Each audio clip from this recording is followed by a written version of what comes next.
在地人在地情来介绍南投县仁爱乡这位农民张庆月，因为爱食草鱼，3年前伫海拔7900公尺高的翠峰来试种这个草鱼，让消费者伫热天嘛会当食到好食的草鱼。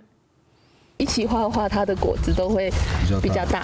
已经6月中，农民才开始买草鱼，主要是因为这海拔高度1900公尺，除了产期和平地草鱼无共款，产量嘛比平地减一截啦。不过草鱼真大粒，口感 Q， 滋味嘛香甜啊香甜。在山上种的话，酸度也比较没有那么高，那就是而且又比较 Q， 比较扎实一些。试种草鱼第3年时间，总算会当加班，目前种的面积无多，无到1分地。山顶种的草鱼，无拢爱真细腻，认真照顾，就惊鸟破、鸟鼠啊吃落包。老鼠的话也会来偷吃，所以就也是蛮困扰的。